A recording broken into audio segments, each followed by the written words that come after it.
Now here in the concluding paragraph is what I talk about when I say the liberal scholarship. Okay, if you look at this image very closely, in the last paragraph of this chapter about Ashok, this is what RC Majumdar writes. Now I'm quoting him word by word. Okay, you'll have the text on your screen as well. But the moral ascendancy of the culture of Bharat over a large part of the civilized world, which Ashoka was mainly instrumental in bringing about, remained for centuries as a monument to her glory, and has not altogether vanished even now after the lapse of more than 2000 years. Okay, so the moral ascendancy, what was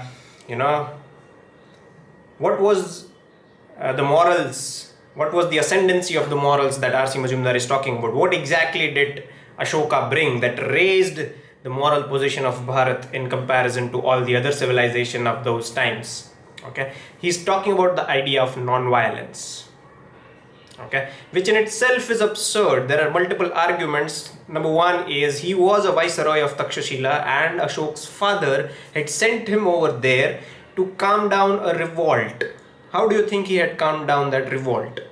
Okay, now since his little age, his forefathers had fought more bloody battles than bloody being the adjective, not the cuss word bloody, but the bloody battles, more bloody battles compared to Ashok himself. His forefathers had fought. So hadn't he witnessed those bloodbaths, bloodshedding? Hadn't he witnessed all those deaths?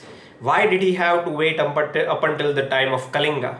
Okay, now I'm not taking away anything from Ashok. The reason why I'm raising all these points is because this is what is presented to us as the idea of India.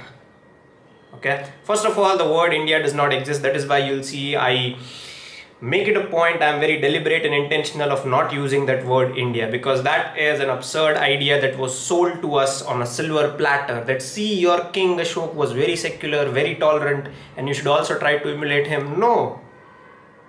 Okay, that's not how that is not the idea of India, that if at all the place called India exists. Okay, and here even RC Majumdar, he mentions that it was a monument to her glory. The idea of non-violence was a monument to Bharat's glory. Okay, can you imagine the descendants and the remnants of the Aryan race, the original martial race, okay, are expected to live by a principle of one king who fought a small battle. Okay, if you compare the scale of the Kalinga war with the contemporary battles, you will see it was not that big of a war as well. It was comparable to bigger wars. I'm not saying it was small, but it was comparable to bigger wars. Okay, so yes, Ashoka is a well-crafted narrative of the liberal scholarship. There were multiple kings as well. Not that I'm taking anything away from him. I've said this repeatedly. Okay, if you look at Ashoka objectively, he was not that great of a king. It was just presented to us in a certain way that would buy into this idea of India that was crafted in 1947 during the transfer of power, that would make us a docile, a low self-esteem race.